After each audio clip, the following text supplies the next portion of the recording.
nako eto, dakuin ho natin ang ating Vice Presidente.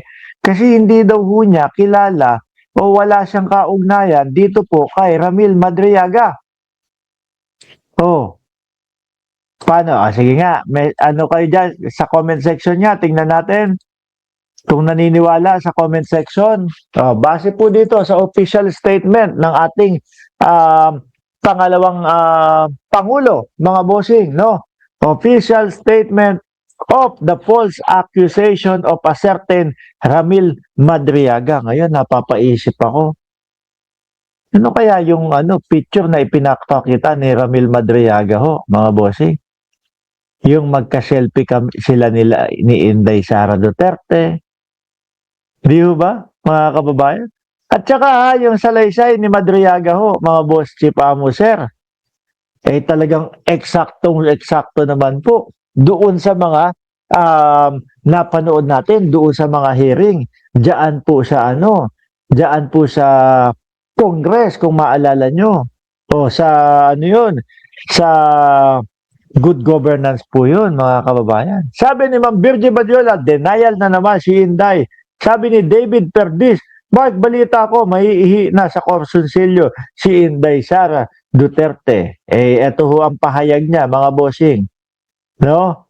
Ang sabi niya ho dito, mga kababayan, ay, I do not have a personal relationship with Ramil Madriaga. Pati ho yung sinasabi nila na dumadalaw doon sa kinatitirikan o kinakukulungan ho ni Madriaga, ang Vice Presidente, i-deny din niya ho. No, I do not have a personal relationship with Madriaga, nor have I ever given him instruction or any kind. Walang pinag-uutos or whatever. So, kumbaga, talagang gustong sabihin ng pangalawang Pangulo ho na wala, invisible lang si Madriaga sa akin. Di ko kilala yan, nag-iimbento lang yan. No? Hindi din daw po, I have never visited him in prison, nor have I spoken to him about anything at any time. Siyempre, ikaw, tatanggi mo na yan. Di ba? Kapag ka bumigat po kasi, mga kababayan, yung sinasabing ito talaga, close na close sila at merong mga pinapakitang mga ebidensya, dokumento ho, mga bossing.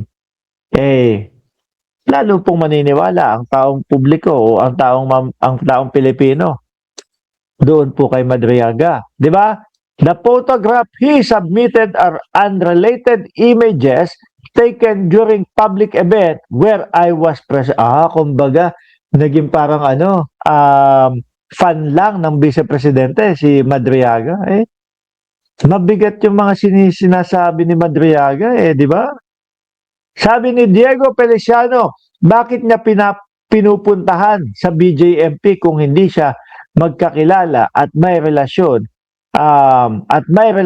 bilang mag-amo? Eto daw ho. Di ba may video din? Yan nga. Sabi naman ng Vice Presidente, Mr. Madriaga has offered no proof, no documents. May mga tipo tayong mga di ba? Mabibigat na kumbaga ho, susuporta doon sa mga sinasabi ni Madriaga. Mr. Madriaga has offered no proof, no documents, no corroboration, only accusation, bare allegation. Sandali, parang style ho, DDS yan ganyan Di ba ganyan ho ang style ng mga DDS? Walang walang mga proof, walang mga dokumento, walang kahit basta, sasabihin namin to. Bakit ganun? Wala na nga maniniwala. Hindi, merong mga maniniwala. Madaming maniniwala. Madaming DDS na mga DDS okay na ho sa kanila, mga kababayan. Yung tipo ho ba na boka-boka, laway-laway. Okay na yun. Importante, sinabi natin. At merong mga DDS na paniniwalaan na po yun. Di ba? Ganun ho yung estilo nila, pinapasa nila. This image, hindi, nandito na tayo. Bare allegation, no matter how loudly repeated, amount to nothing more than the noise. Mr. Madriaga, who is currently facing serious criminal charges, yan ang sinasabi, ginigipit nyo daw eh. Di ba? Ginigipit daw ho nila mga boss chief amo, sir, dahil mas matimbang daw po si Harry Roque, mga bossing, kesa kay Madriaga. Di ba? Analiza Oso.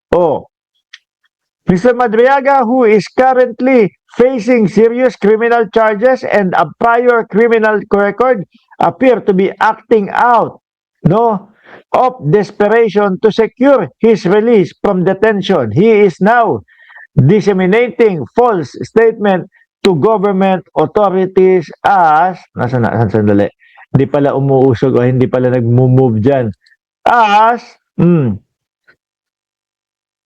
out of desperation, he is now disseminating false statement to government authorities as part of a concerted effort to obstruct, undermine my possible candidacy for president.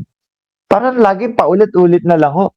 Yan yung sinasabi nilang dahilan kung bakit po sila tinatanong doon sa mga confidential funds. Kung bakit po sila pinapa-impeach. Paulit-ulit lang po na sinasabi nila na, wala. Pamumulitika lang yan. Kasi ako yung number 1 na, kumbaga, natatakbo o posibleng manalo. Malaki ang tsansang manalo sa 2028 election. Ulit-ulit na lang ho, yung impeachment na ini-issue sa kanila, parehas lang po. Parang parehas lang po ng mga DDS na na parang parehas lang ho mga kababayan ng mga DDS na walang maipaliwanag. Di ba ho kapag ka pumupunta dito sa ating channel yung mga DDS, ano ginagawa nila? 30 minuto, 1 oras, 1 kalahating oras na akong nagtatalak dito, nagboboboka dito, na hindi nila ikinatutuwa yung mga sinasabi ko dahil nga po mga bossing idol nila yun eh. Di ba? Pero ano lang ho sasabihin ng mga DDS? Adik ka, bangag ka, bayaran ka. Same lang ho. Ng vice-presidente, mga kababayan. Kanino pa nga ba magmamana yan? Yung mga tinatanong natin patungkol sa impeachment, yung vice-presidente, hindi maipaliwanag yung confidential funds, hindi maipaliwanag yung pagbabanta sa buhay ng Pangulo. At isama mo na yung bribery pa. Di ba? Biology, silip-silip mode lang po muna ako. Wala problema. Ganyan ka naman. Parang yung teacher, dami ng paliwanag, tapos tinawag sa board para mag-compute, hindi makasagot. Sabi ni Max Sarsuelo, game over na ang mga didilis. Totoo ho yan, mga kababayan. Paunti ng paunti na lang po. At makikita po natin yan doon po sa mga rally nila. Di ba? Hindi ko nga alam kung baka meron na namang rally ho, mga boss chief amo, sir. Sa January ang mga yan, ha? Hindi kayo napapagod, hindi kayo nagsasawa. Di ba? Ma'am Gloria Ramos, 2295. Andito ako, Mark. Dyan lang po kayo. At dito lang po ako.